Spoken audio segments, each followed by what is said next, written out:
오늘은 유엔이 지정한 세계 인구의 날인데요. 저출산 문제가 심각해지면서 전체 시군구의 90% 가까이가 사망자 수가 출생아 수보다 많아 인구가 자연 감소하는 이른바 인구 데드크로스 현상을 겪고 있는데요.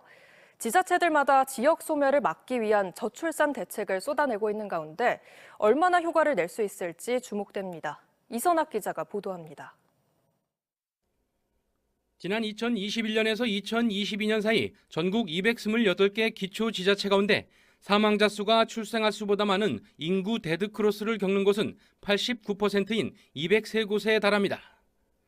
데드크로스를 겪지 않은 18곳은 수도권 도시와 광역시들로 지방도시 가운데는 천안시가 유일하게 데드크로스를 겪지 않았습니다.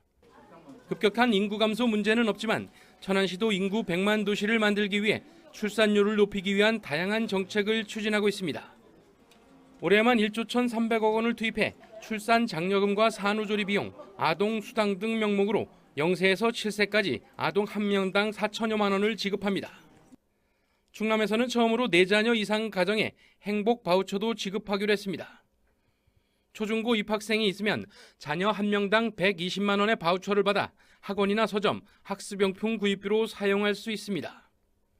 우리 시는 다른 지자체에 비해서 출산율은 양호한 편입니다. 그렇지만 다자녀 가정들 인구 정책 추진을 더 적극적으로 하기 위해서 충남 최초로 다자녀 가정 프리미엄 바우처 사업을 추진하고 있습니다.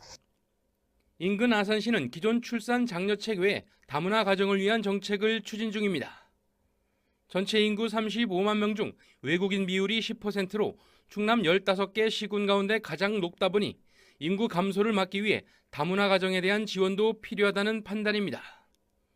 이를 위해 다문화 가정 임신부 건강교실과 특화 도서관 지정, 외국인 자녀 보육료 지원 등 특색 있는 지원책을 논의하고 있습니다. 저희가 이제 이민청이라든가 또 이제 이분들을 위한 그 국제 상호문화 도시 지정을 위해서 저희 시가 이제 준비하고 있거든요. 결국은 이분들이 우리 시에 성공적으로 잘 안착할 수 있도록 그런 시스템을 만드는 거죠. 정부가 인구정책 전담 부처까지 만들 정도로 인구 감소가 심각한 상황에서 지역별로 특색 있는 저출산 대책들이 어떤 성과를 거둘지 주목됩니다. TJB 이선학입니다.